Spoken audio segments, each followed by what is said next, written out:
relatively short span of time, Kate Doerge lost her father to heart failure, her mother in a car accident 5 days before Christmas, and her 16-year-old daughter, Penny, to complications from a rare genetic condition.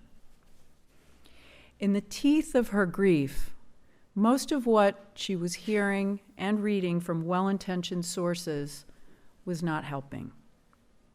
Though it had been updated over the years, Elizabeth Kubler-Ross's 5 Stages of Grief, written in 1969 to describe patients facing a terminal diagnosis, still felt more focused on death rather than life. Kate knew she had a choice. She could lose herself to a grief so powerful she might never come back from it, or she could find another way through. Reimagining Grief is the result of that search. Drawing from her own experience, the latest research, and conversations with others who have faced devastating loss, Kate offers some light and healing in the midst of the darkness. It offers what she needed: actions to ground you when you feel out of control, lift you when you're depleted, help you process the pain, whether it's from the death of a loved one, the end of a marriage, the dissolution of a friendship, or another type of loss. Belle Burden, the #1 best-selling author of Strangers, a Memoir of Marriage, writes, quote, "Kate doesn't offer easy answers. She gives us something far more valuable, her own story, and proof that a life can be rebuilt, not in spite of sorrow, but through it," end quote. Tonight, we're fortunate to have Kate here in conversation with Holly Parmelee, a columnist at the digital weekly magazine Airmail, a contributing writer for New Canaan Darien magazine, and a former board member of New Canaan Library. And now please help me welcome Kate Doerge and Holly Parmelee.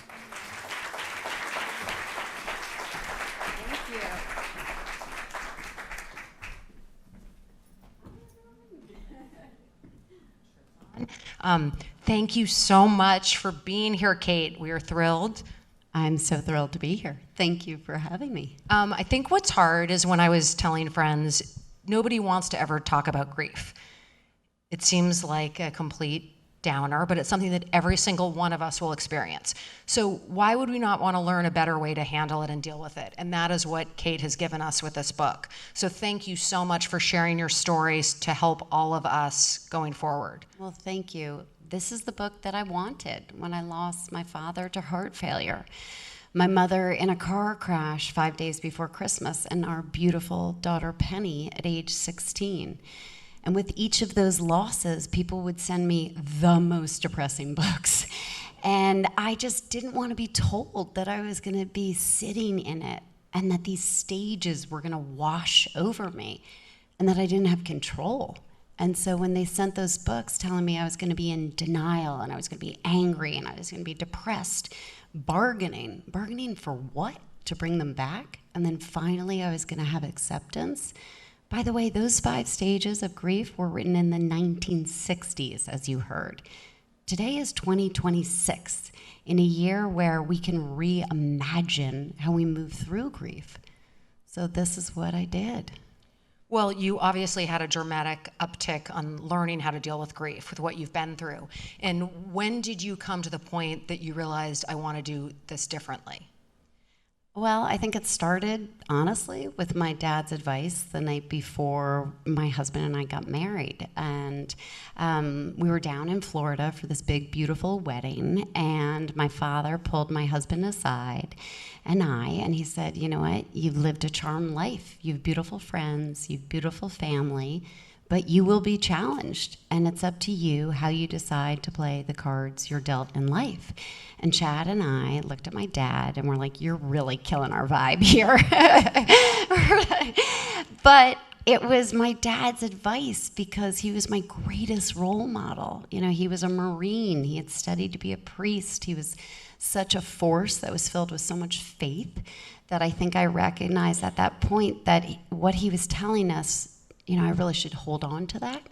And so it was his advice that when Penny, our second child, rolled off our bed, and she fractured her tibia bone at 4 months old.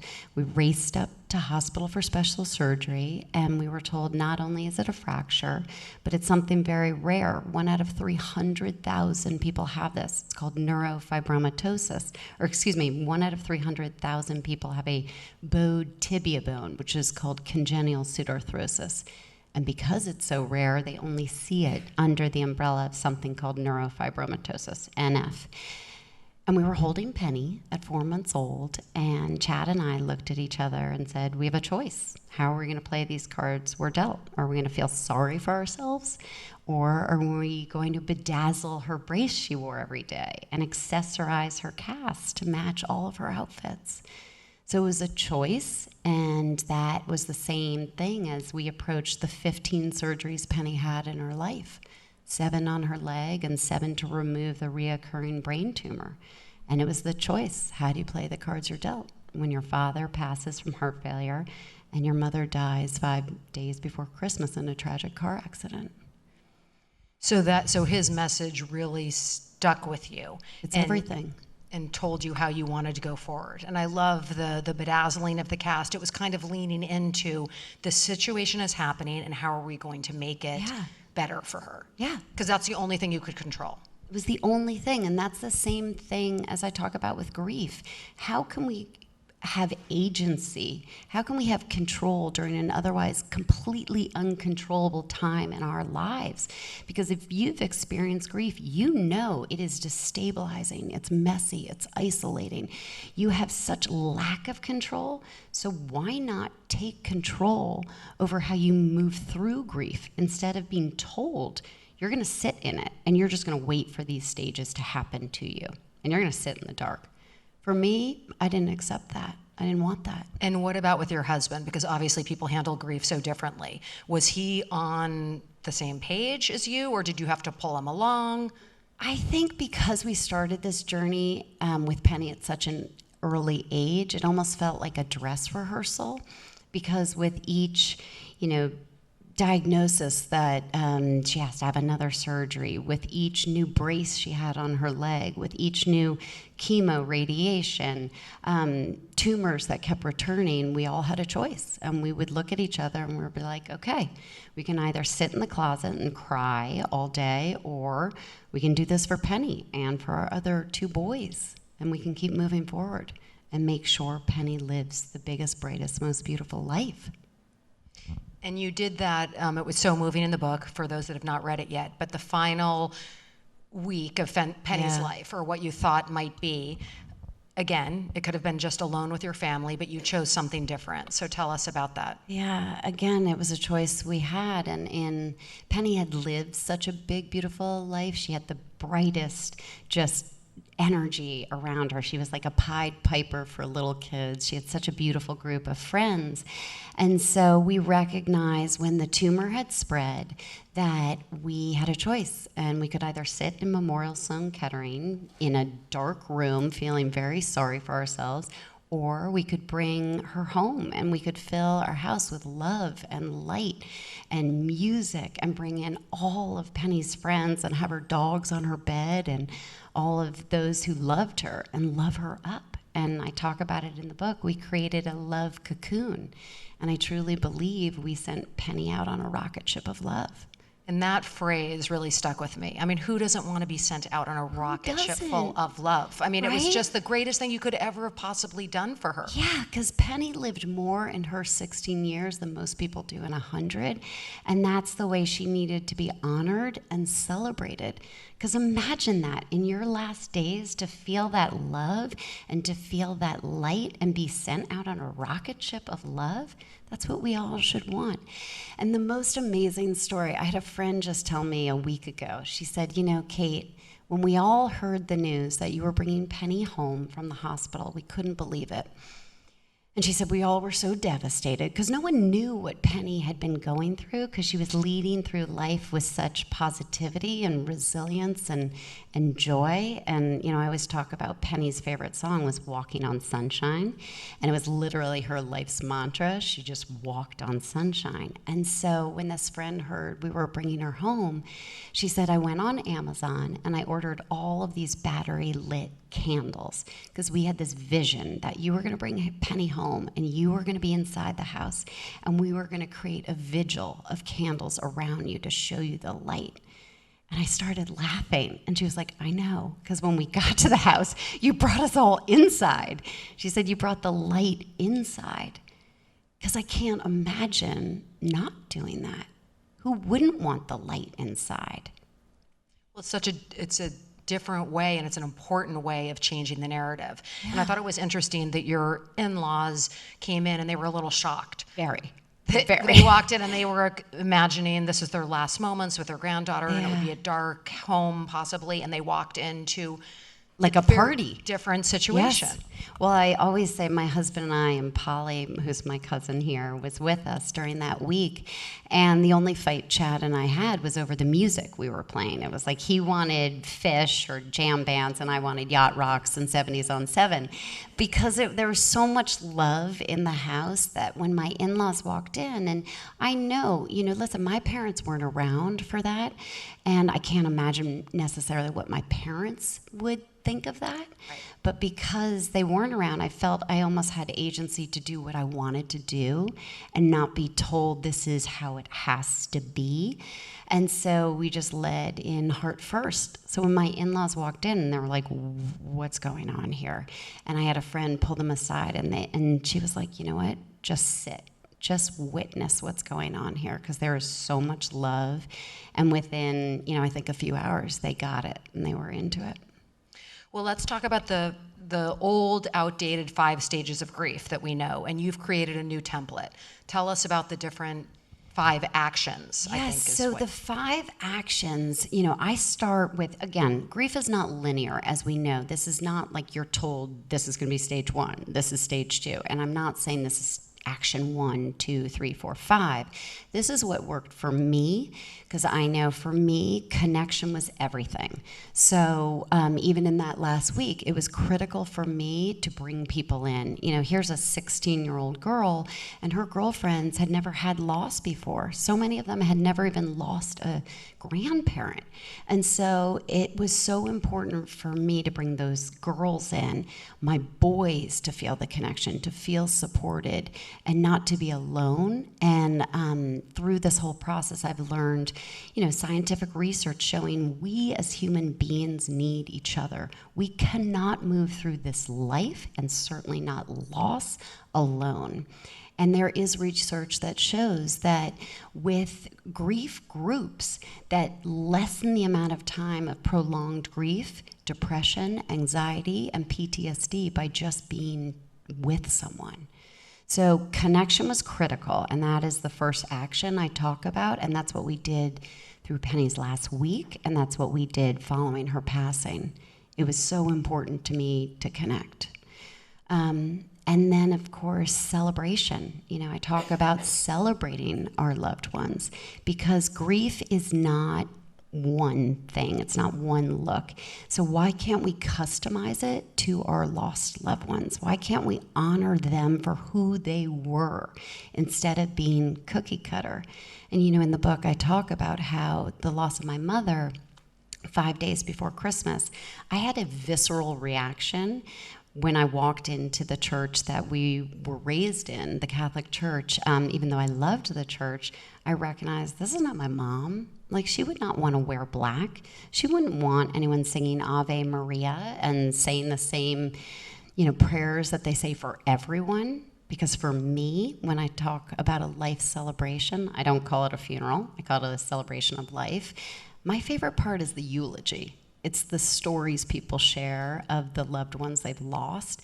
So for me, I wanted to celebrate my mom for who she was. She was a jazzercise instructor. She was a belly dancer. So she deserved, and she was the brightest light. So I was like, we need to celebrate her for her life and the life that she lived. And so with that visceral reaction that I had to being in the church, I recognized we had to have this traditional service to honor my family and respect them. But I then think that was a key point, that you were able to honor to both. balance it. But then we had a party and we had fireworks, and even though they were silent, my mom was a firework, and we played all the songs she loved, and we danced and we told stories. So that, for me, celebrating your loved one in the way that in which they lived their life was important. And actually, my most favorite celebration for my mom was when we did a parade, and we did Come Dressed as Your Favorite Cassie in her summer community, and I wore her belly dancing costume. My kids were horrified. But then others wore, Come Dressed as Your Favorite Cassie as a golfer and a tennis player. And it was who my mom was. So we celebrated her in that way. And then my third action is one of my most favorite, which is looking for the signs. Keep your eyes open for the signs, because our loved ones are still with us, just in a different shape and form. And the comfort that brings us, for me, it's the butterfly. Penny, when I talk about just how she wore this necklace her whole life with her name on it. And the last week of her life, Penny passed in November. No coincidence, there was butterflies outside of her window in November. But we all saw them. And actually the most incredible story was that right after Penny passed, Chad and I, with our full house, grabbed the boys and our dogs, and we took them for a long walk in one of our favorite places. And when we got back into the car, we turned the car on, and on the radio was Walking on Sunshine, Penny's favorite song. So no coincidence. And just to interrupt here, what I love about this in general is that you were not somebody who believed in these things, because I think that's a key element. So this came in a very genuine, just Yes. authentic way. And it was so evident that none of us could deny it. And none of us, I think, had even thought about signs. And there it was, Walking on Sunshine on the radio. And the most amazing part of that was that we then drove home, and I had a dear friend pull me aside, and she said, "Kate, I have to show you this picture." I said, "What?" She said, "When you and Chad were upstairs with Penny, we had some friends who were walking around the house. And the house on that day that Penny passed was almost lit up. It was glowing. There was such bright sunshine. And she showed me this picture, and the light was beaming into the room where Penny was. And I looked at the picture, and I looked at the timestamp on the photo, and it was the exact moment that Penny had passed. And I said, "Wow, that's so beautiful." And she said, "Yes, but look in the driveway." And there, in the driveway, was the reflection, the shadow of a cross or angel, pointing to her window. And I was like, It's crazy. I've Yeah. seen the photo. I mean, Yeah. it's crazy but not. I always say it's crazy but not. Like when I see butterflies wherever I go, I'm like, a penny on the floor, whatever it might be, the comfort that brings for me and for Penny's girlfriends and for my boys to keep their eyes open is really beautiful, because she is with us. And I recognize it too. It's like I was trying on a pair of shorts today, and I put my hand in the pocket and I pulled out a penny. And I was like, "Hi, Pen." So I think for those who feel like they can't see the signs, it's important to recognize also, ask for them. Talk to your loved ones. I talk to my dad all the time. I'm like, "I really need you today. Like, just show me a sign." And, a deer will walk by the side of the road. I'm like, "Okay, I see you." So keep your eyes open for the signs. So that's the where are we third. That's 3, so now we're 4. So 4, get moving. So I grew up with a mother who was a jazzercise instructor, a belly dancer. She didn't sit very often, and I don't sit very often. I was raised that way. So for me, movement was sort of just innately inside of me, but I also, through scientific research and studies, have seen how critical movement is for our grief, because we hold anxiety, grief, stress, depression in our bodies. And if we don't physically move our energy through our bodies, it sticks there. And incredible research from a recent oncologist study that showed that grief stays in the gray matter of your brain. And grief, it's like stuck in neutral, right? A gear shift. And if you don't physically move, that gear shift is not going to go into drive. So you physically have to shift that gear out of neutral in the gray matter of your brain. And once you do it once, the next time you experience grief, you're more apt to move into drive. So what I say, because I know, listen, it is not easy. When I lost Penny, I wanted to lie in bed with the covers over my head and not get out of bed. But I recognize I have 2 boys. I have a husband. I have all of Penny's girls, my friends, my family, who are all looking at me. And I don't want to lose them like I lost Penny. And what would Penny want me to do? She would want me to get up, put my 2 feet on the ground, 1 foot in front of the other, and keep going. So it's movement. And number 5. And then number 5. So turn pain into purpose. So for us, the day after Penny's life celebration, and again, we chose to celebrate Penny. No one wore black. Everyone danced. They sang. They, wore her favorite colors. We even did special cocktail napkins with Penny's favorite sayings, one of which was, "Seriously, Mom," which was a quote Penny said often. And so we celebrated her, and we had such an incredible turnout because no one could believe what Penny had been through in her life because she didn't lead with any of this. So we had 1,200 people show up to this life celebration, and Chad and I were so overwhelmed with the love and support that we woke up the next day and we were like, we got to do something, not only to keep Penny's beautiful legacy alive, but to help others. And we have to find a cure for NF so no other family has to go through this. And so we did. We didn't know what we were doing. We leaned in heart first, and we brought our friends and family in, and we were like, we're going to launch a foundation. And Henry, our oldest, named it because we were talking about, is it Penny's purpose? Because she lived such a purposeful life. And he was like, no, it's Penny's flight because she lived such a big life in her 16 years, and her wings are still spreading.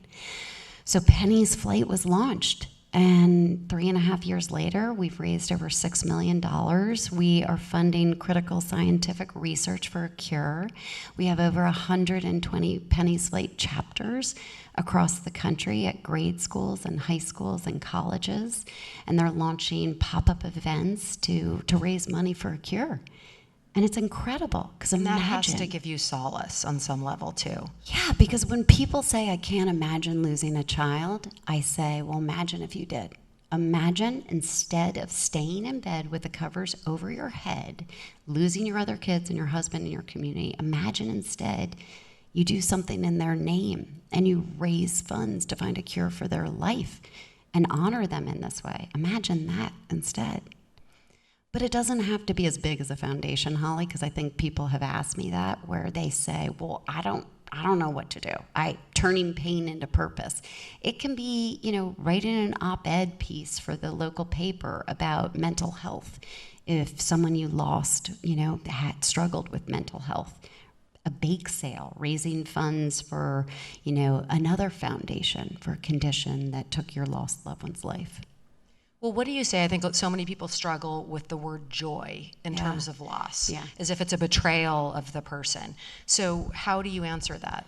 Because I say grief and joy can be held in the same space. And what would your loved one want you to do? And one of my favorite stories is back in April, it was tax season. I was depressed or just annoyed having to do taxes. And it was a rainy April day. And so I got up and I went to the grocery store. And as I was shopping in the grocery store, I got to the counter and there was a bucket of tulips sitting there. And there was these purple tulips. And I was like, you know what? I need those. Like, that's going to bring me joy.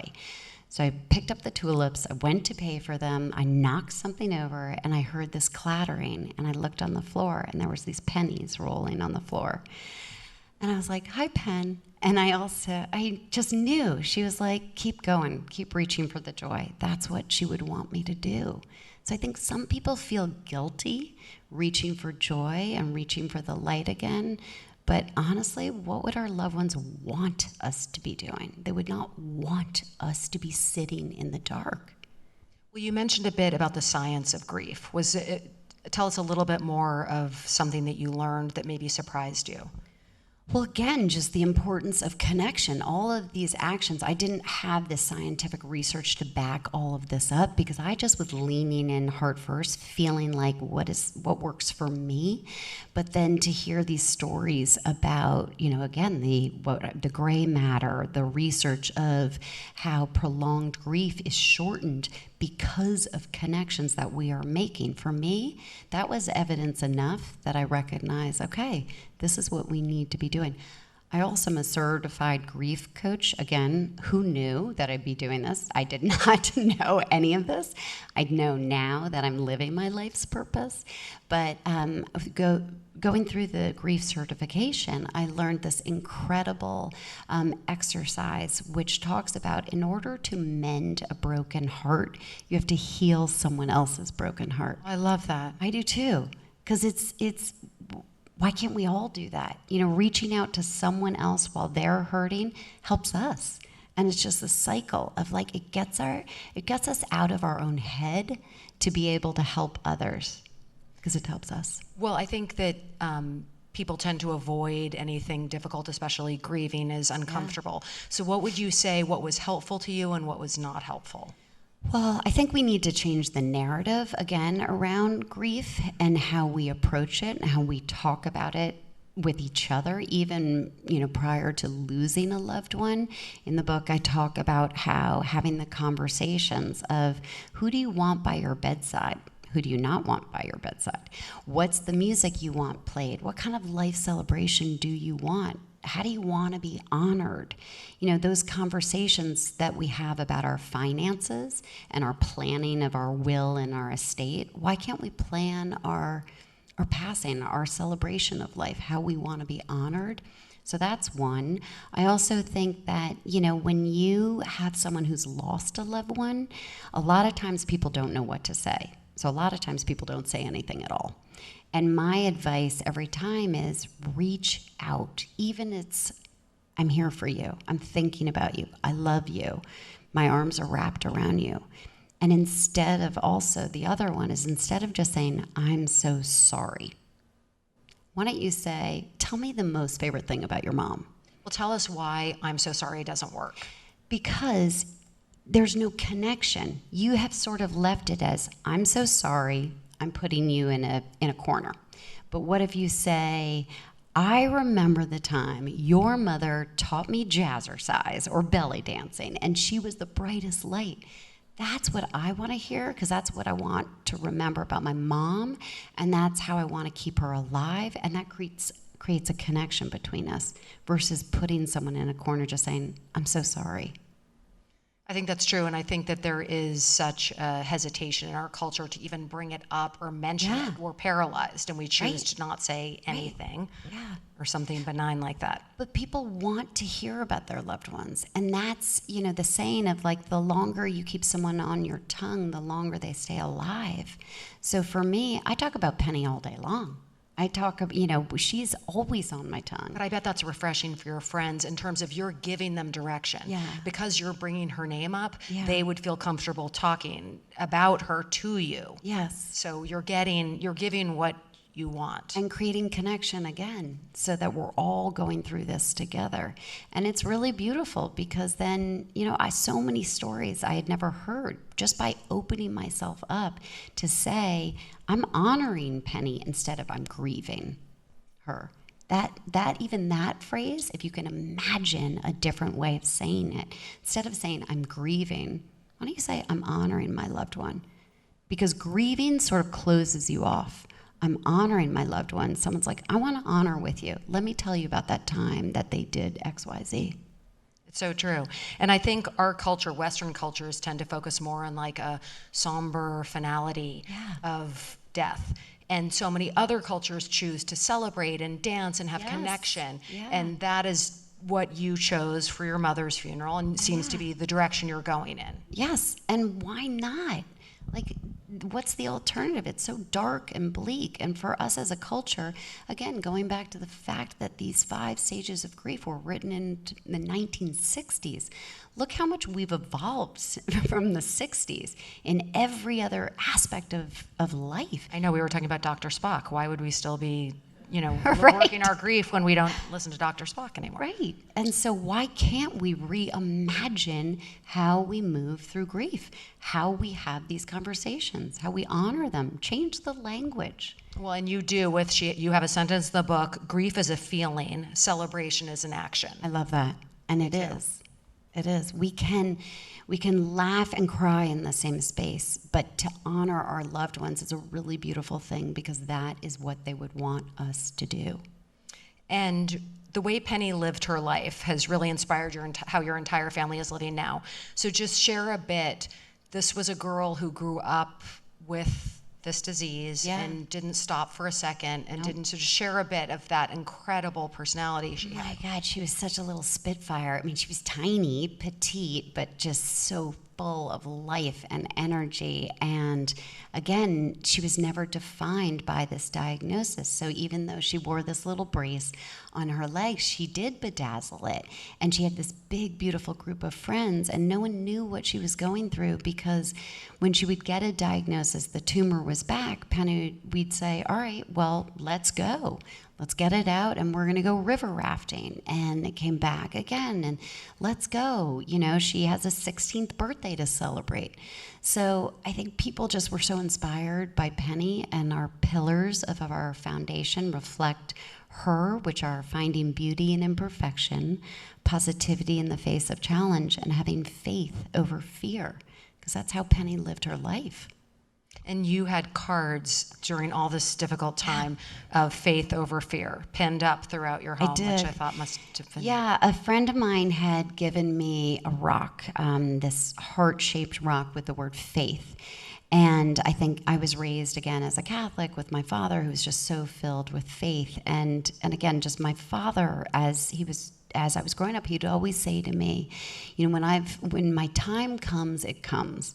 And I would think that was so morbid. I'd be like, God, Dad. But I think what he really meant was when his time came, it came because he had lived his life with purpose and integrity and no regrets. And so when I got this rock of faith, I think it reminded me of this, faith that we're all living our life's purpose, and we're being guided in the way that we should be, and no matter what happens, there's going to be growth that comes from all of these challenges that we experience. So I put Post-its all over our house, faith over fear, and every surgery Penny had, I just would say, faith over fear. She is on her path she's meant to be, and we all are. And actually I had an amazing story. I don't know if I told you this when we spoke, but I was in Dallas a couple weeks ago, and I was running through Highland Park.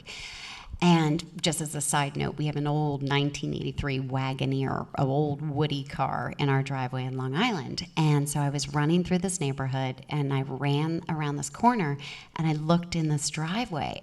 And there, sitting in the driveway, was our exact same car, a Wagoneer.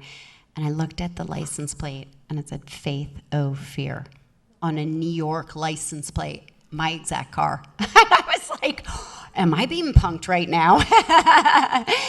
But it was a moment that I still have chills when I talk about it, because I just looked at it, I was like, hi, Pen. And I kept running, because that's just, she shows up in that way.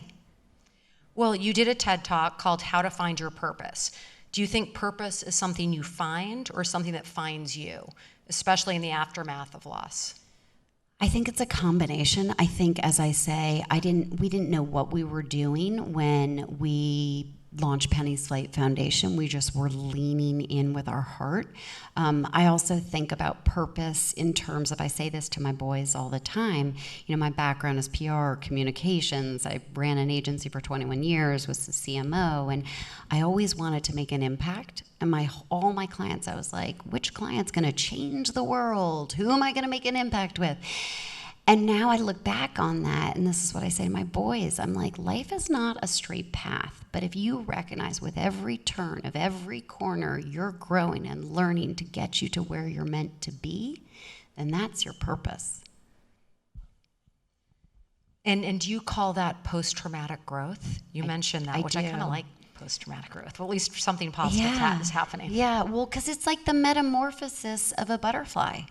It is, because when you're grieving, you are in goo, literally. I mean, you are as low as it can possibly be. You don't even know how to pick yourself up off the ground. But if you look at it from the metamorphosis of a caterpillar to a butterfly, a caterpillar dissolves into goo and then becomes a butterfly. And that's that same feeling of post-traumatic growth, where I was as low as I could be. I lost a child, which again, in the evolution of life and the way things are meant to be, you're not meant to lose a child before your own passing. So I was goo, but now I feel like a butterfly with Penny. I love that. Well, this is the book you wish you'd had. What do you want people to feel after they read it? Someone who might have been in the position that you were in, what do you hope that they gain? Well, this is why I call it Reimagining Grief, a new path to finding healing, strength, and joy. Because my hope is that people recognize we have a choice, and with these actionable steps that they can take, we have agency as well. We have control during an otherwise uncontrollable time, and that we can feel stronger, we can heal, and we can find joy again. I love that. Well, I wanted to open it up to questions in a minute, but I just wanted to, this is a sentence from the book that just really spoke to me, because you say no matter how you grieve, the goal is to move from devastation to reassurance that love, purpose, and connection are not erased by death. And I thought that was just such a positive to end on. That, I mean, you please explain it a little bit more. Yeah, again, it's just, death. I don't even say death anymore, because I say passing to the other side, because I still feel such a connection with Penny. I've had this question often of, what if I had an unresolved relationship? I had beautiful relationships with my parents, with Penny, and so I feel this connection. I have had people ask me, but what if I didn't have that beautiful relationship? What happens now after they've passed? And I don't believe our relationship with our loved ones ends when they pass. They're still with us, and you can still resolve those issues you may have had by apologizing or talking to them. So this idea of this continuation of life and purpose and connection, it doesn't end when you lose your loved one. I love that. And I think it's, again, about talking about them more, too. Not being scared to bring it up. And do not, because that's what they would want us to do. If we go back to that question every time, when you're feeling down, when you're feeling lost, when you're feeling like goo, what would our lost loved ones want us to be doing?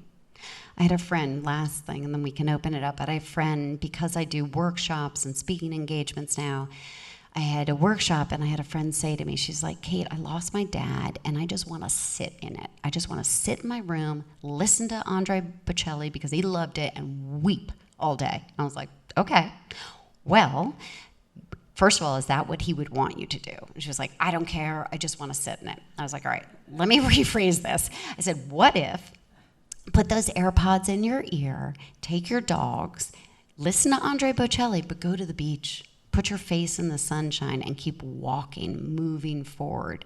Because the difference that makes versus sitting in a dark room, your dad would want that. And you're still honoring him and you're connecting to him. And you're kind of giving her grace that she's still in a goo, a miserable state, so it's okay, but you're just pushing her forward in an easy way. Just slowly moving. Because movement doesn't have to be me on my rebounder. It can be my mini trampoline, which I love. It can be slow movement. It can be slow yoga. It's whatever works for you, just to kind of shift that energy. Well, I'm so grateful that you have, I mean, this is a book that we all need, and it's a conversation we should all be having, and I hope we all now are encouraged to talk more about it, and love to open it up to some questions if anybody has one. Please raise your hand and we'll come to you with the mic. Can I ask you a question first? I'm going to start it off. How does it change when the loss is not someone who has passed, but when the loss is a marriage, or a friend, some relationship, and it's not as easy to think, what would they want me to do? Right. Or how do I celebrate them? Yes. You know? Well, I think it then goes back to connection, movement. I talk a lot about, protecting your energy, reaching out to your sunshine people, recognizing who are the people who lift you up, who are the people you need to lean on. I also talk about who are your shower people, because your shower people are the ones who bring you down. They're the ones who are going to be negative. You don't need How those. is shower? I think of just like rain, just storm people. So for me, sunshine, I'm always reaching for the light. So for me, my sunshine people are the ones who are going to lift me up and be there for me, whether it's the loss of a child or a marriage or a friend. Reach out to the ones who are going to lift you up, and also protect your energy. I think we, especially as caregivers, you have to take care of yourself in order to take care of others. So it's really important also to recognize how you protect your energy, how you keep yourself strong, but also protect your energy from those who might weaken you. Great, thank you. Okay, hands up. We'll come to you. Okay, right here. How do you work with people that don't feel like they have faith? Well, it's not a religious faith necessarily. I think it's a belief in, again, I go back to we're living our life's purpose, and I think it's a mindset and it's a shift. I think we all as human beings can recognize that there are learnings that we can experience. When I talk about my dad was a little complicated. He was an incredible human being, but sometimes, maybe you have a few too many drinks, but I learned from him that's not what I want. So I sort of took the negatives and learned as growth from that, and I took the positive and learned from that. So this idea of with everything we're facing, there's growth and there's lessons and there's learning. So I don't know if that's necessarily faith, but I think if we change the mindset of we all can learn something from any situation we go through, but that's a choice that we make. It starts with we all have a choice. We all have agency on how we move through life. Yeah. I'd love to hear how you helped your children process the loss of their grandparents and of their sibling, and if you have any advice around that, because they grieve very differently. So again, with the loss of my dad, because he had lived his life with when my time comes, it comes. I think he was the dress rehearsal for Penny, and my mom certainly as well. And so with a grandparent, it's a little easier to explain because the age and that's the expectation. And because we started with celebrating my dad, my children saw how we chose to celebrate him and they recognized that. And then with my mom, I was driving home. I had talked to her in the morning. I was driving home from the train after work and I got the call from my godmother saying, there's been an accident. You got to call the hospital because your mom's been airlifted. And I called the hospital, and they put me on hold. And when she got on, she said, I'm so sorry she didn't make it. And I was sitting in my driveway, and it was December 18th, and I had 3 young kids in my house who wanted to celebrate Christmas, and we were going to see my mom, on Christmas Day. And I had to walk into the house, and I had a choice. And I could have stayed in the car and cried and never came out, but I walked in, and I said, okay, this is what's happened. But Tassie was the brightest light, and we need to celebrate her. And this is what we're going to do. And it was not easy, but I recognized I had to be the light for my kids, and I had to show them. And so when it came to Penny, that was the same thing. I thought, here I am. I'm role modeling for my kids, and not only my kids, Penny's girlfriends, as I said, and all of our community. So I had a choice. Yeah, I could stay in bed, but by showing them that we could move forward, that we're bringing everyone together to honor and celebrate Penny, that we're going to launch this foundation. It was role modeling to them. And now I look at these kids who see the signs. You know, all of Penny's girlfriends. I sent them that book, Signs, by Laura Lynn Jackson, which is my favorite, and was the only book that brought me comfort, really, when all the other ones were negative. And so I sent all of Penny's girlfriends that book, Signs, and they would text me. They'd be like, I was having a really tough day today, and I was out on the field, and a butterfly would go by. Or I was walking into my dorm room after a really tough exam, feeling terrible, and there's a penny on the ground. So I think for us as adults to be able to talk about these actions, like reach out to your people who support you, you know, be able to celebrate your loved ones. But then do you ever give yourself a moment to collapse in the closet privately? You know, again, I think I'm on the other side of it. So I'm not saying, you know, you're ever over grief. No one gets over grief. I have chosen to move through it, so I'm not stuck in it. So it's easier for me to say, but that I don't think I ever stayed in the dark closet because I just was like, I had to keep moving forward because I just kept Penny in the back of my head of like, if she could get through 15 surgeries, if she could wear a brace on her like every single day with joy and positivity and brightness, I can do this. And I need to do this for her. So I was crushed, but I was like, I gotta keep going. Okay, we've got one here. Kate, thank you. So I work at the hospital that Penny had many of her surgeries and treatments, and Penny was an inspiration to all of us. She moved through it all with joy, and it was, we all felt so fortunate to know her, and that's how I got to know Kate, who I adore. And I just want to say the other impact of Penny, the Penny effect, in addition to the Up to Penny's Flight, we named our adaptive academy after Penny. It's an adaptive academy where children with special needs can participate with adaptive devices. They surf, they ski, they horseback ride, and in Penny's honor, we've brought into art and music and really just sort of channeling Penny. And it is an honor to know the Doerge family. And so the Penny effect, and I speak of Kate as a force of nature because you are. Dr. Lisa Ip, she's amazing. It's true. But that's, like, how beautiful is that? Like, we could have chosen to stay in bed, but instead, with Penny's legacy, the Penny Doerge Adaptive Academy at HSS helps hundreds of kids live a beautiful, normal life and get involved in activities they otherwise wouldn't be able to do.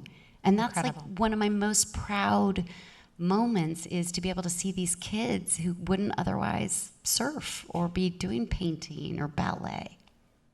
I'm so happy you're here.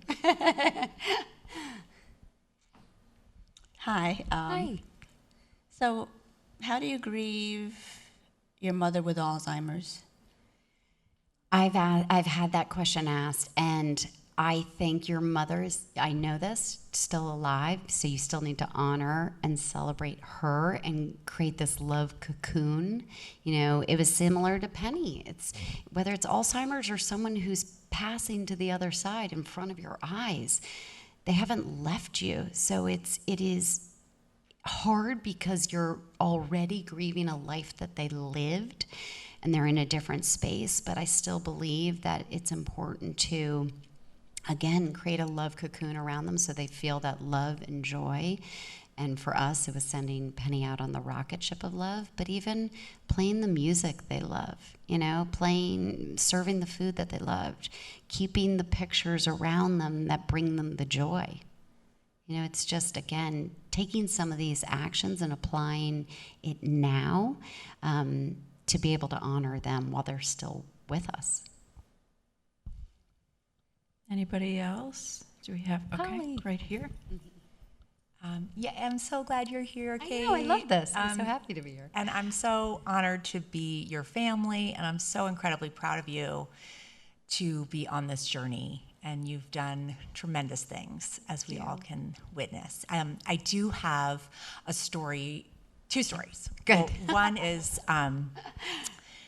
so this afternoon I went to a graduation party with our middle son, Peter, and I can hold it if you want, so you don't know. She's not giving it up. Okay, fine. Because she could talk for a while.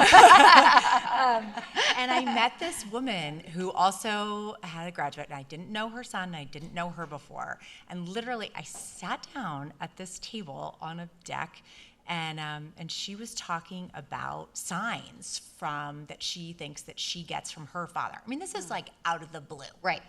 And she said, yeah, he died at age 53, and I still get signs from him all the time. In fact, the house that I'm currently living in, I got a sign from him. I walked in the closet of the house, looking at the house, and literally a penny landed on her head. This is what she said. This is what she said. And she said, his signs to me come in the form of pennies. Oh my gosh. And I was like, okay, so there's this woman who's my cousin who's coming to New Canaan tonight. I think you need to meet her. Oh my gosh. Because I she has love stories that. about pennies too, Yeah. and her daughter named Penny, and so on and so on. So, and I was like, have you read the book Signs? Yeah. And, da-da-da. And Anyway, had she? So she's going to Instagram message you. Oh, good. Okay. And I'll then- respond to her. So that's just like an incredible, kismet moment. This was like Yes. 2 hours ago. And then Crazy but not. Crazy but Crazy not. but not. And my other story is just like a little tidbit about the rocket ship of love that Yes. Penny was launched in that November. I'll never forget sitting in her bedroom with all her sweet young friends, just like all piled into her bed, and Penny was laying down, and at that point, she really was nonverbal, and she could communicate with you and Chad, and maybe with her friends, but she had this little, remember that little purple thing? It was like a fishing lure, but Yeah. it wasn't. It was a Yeah. toy, but it was like a jelly-ish toy. Yes. And Yeah. she was making her friends laugh, but she couldn't speak. Yeah. But she was laying this purple thing on her upper It was lip like a mustache. Yeah. And like she'd make funny faces yes, and it would and go doing up all and these down. funny faces. And Yeah. so what that showed me was that she felt the love cocoon. She felt the and, love cocoon. and loved it. Yeah. Thank you. Do we have, I we have time love for that. one more. Do we have a quick one right there? And I want to tell another sign story because you just reminded me of a really good one I have. Thank you so much for sharing these stories. They're so just heartening to hear. And I loved how you talked about how to connect with someone after grief and sharing your favorite story of their loved one with them versus saying, I'm sorry for your loss. Yeah. Do you have any other practical tips like that we can do for the people around us who are grieving, and maybe even particularly 5-10 years later, and how to connect with them when maybe their loved one's not coming up as much, or the grief is still sort of hanging there, but you're not sure how to help them keep moving through What it. to do, what to say, and I talk about this all the time because after the life celebrations, the texts slow down, the food stops being delivered, but that person is still holding the grief. So as friends and as supporters of your loved ones who've lost someone, just the reminder, those anniversaries are tough. So the birthdays, the Christmases, the firsts are always the toughest. So doing something in their honor, celebrating them in a really beautiful way versus having it be dark. But, Penny was like such a prankster. So we talk about all the practical jokes, and in her memory, we play practical jokes, and she loved April Fool's Day. So we'll do some of the jokes that she loved. So I think just doing something that's custom to that loved one and honoring them keeps their connection and keeps their life alive in that way. So I would also, the hardest thing to say to someone is, how can I help you? Like, no one, when you're grieving someone, you're like, I can't even take care of myself, let alone tell you what to do for me. So more than anything, just being there for someone. Like, again, I love you. I'm here for you. My arms are wrapped around you. Do you want to go for a walk? Stopping by, bring them a Starbucks. Just show them you're there for them. But do remember those anniversaries to be able to talk about the memories. That's important. Can I tell this one sign Please, story? tell your Yeah, story. please tell your. Okay, so my favorite sign story is that because Let's remember, she did not believe in I signs. did not just like believe in signs. I really didn't. What I would say about my dad when I had that loss first is that I'll never forget driving down the road, and I talk about this in the book, and my dad was such a force. He used to squeeze our hand in like a mercy. You know, he was a Marine, so squeeze it, and who could last the longest without saying mercy? And so I was driving down, I always tried to last the longest. I'd be like, I can do it. But I would be driving down the road one day, and all of a sudden I was thinking about my dad, and I felt this squeeze around the steering wheel on my hands, and I was like, hi, Dad, because the energy, I felt him present in that way. But with Penny, the signs, you know, because of this book, Laura Lynn Jackson's Signs, I was more open to it because I was hearing about all these signs. And I was like, okay, there's no coincidence to these signs. So anyways, no coincidence. On Penny's 3rd anniversary of her passing this year, Laura Lynn Jackson launched her most recent book, Guided. No coincidence. It took place, her first tour, her first stop on the tour was a mile from our house in Long Island. So we went, a bunch of us, to celebrate Penny's anniversary, talking about Penny's anniversary. That was what we did. We went to go listen to Laura Lynn Jackson. And so the moderator, the questions, we wrote questions on cards and we handed them to the moderator. And right when the moderator was about to ask the questions, she dropped the cards on the floor. And she was like, oh my gosh, I just put these in the order that I wanted to read them. And she said, so clearly your loved ones are now going to put them in the order in which they should be read. Whose card's on top? Ours. So when I met Laura Lynn Jackson at the book signing afterwards, I was like, oh my gosh, this is a sign. We're here on Penny's 3rd anniversary. You read our card first. You were talking about the butterfly effect, which we talk about all the time. I'm like, I almost thought you were going to say Penny's with you. And she said, Kate, I know Penny has put me on your path to make sure this book takes flight in the way that it should be.